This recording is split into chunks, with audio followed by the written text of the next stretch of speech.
Thank you for viewing this poster presentation titled Young Adult E-Cigarette Users' Attitudes and Response to EVALI.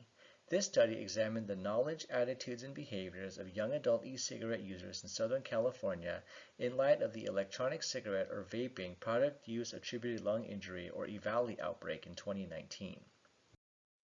In 2019, there was an outbreak of EVALI which has caused 68 deaths and over 2,500 hospitalizations in the United States as of February 2020.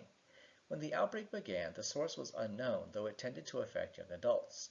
The purpose of the study was to better understand how young adult e-cigarette users processed information about and responded to EVALI.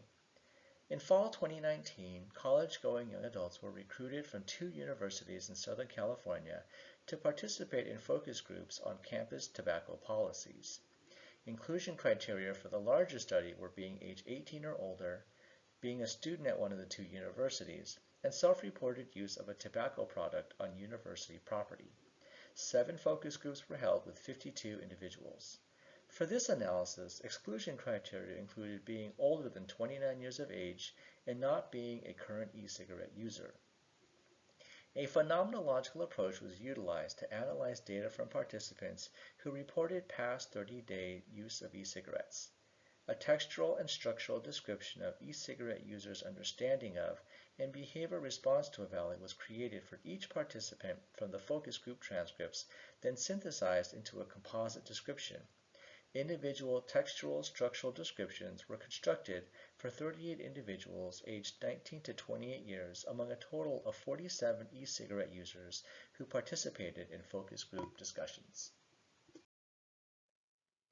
The experience of e-cigarette use within the context of EVALI was composed of 4 essential structures: awareness, information filtering, risk rationalization, and behavior.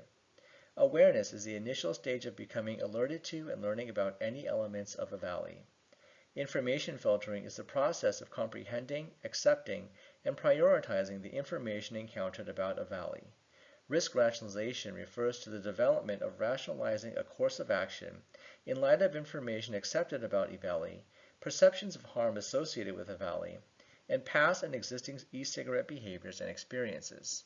Behavior is the action taken in response to risk rationalization.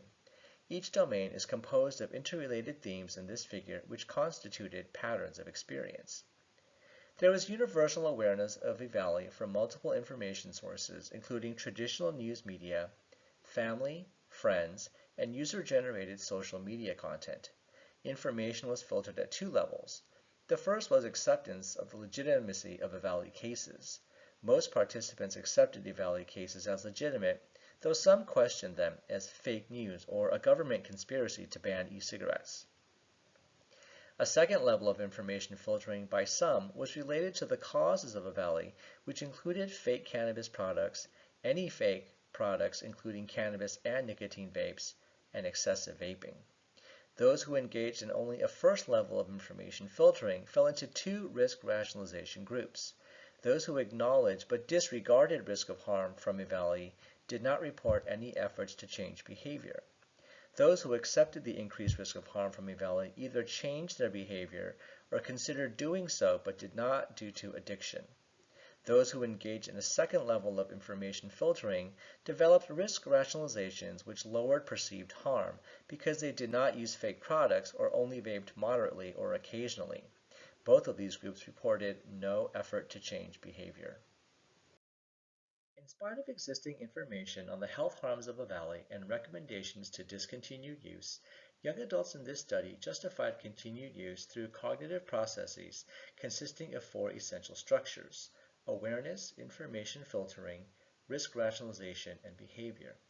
As efforts to monitor and address future e-cigarette-related adverse events and possible new EVALI cases emerge, public health campaigns to raise awareness should incorporate situational risk rationalities to minimize potential harms and be coupled with increased access to and awareness of e-cigarette cessation services among this critical population. I would like to recognize the UC Regents and Tobacco-Related Disease Research Program for their support of this project. Thank you for viewing this presentation.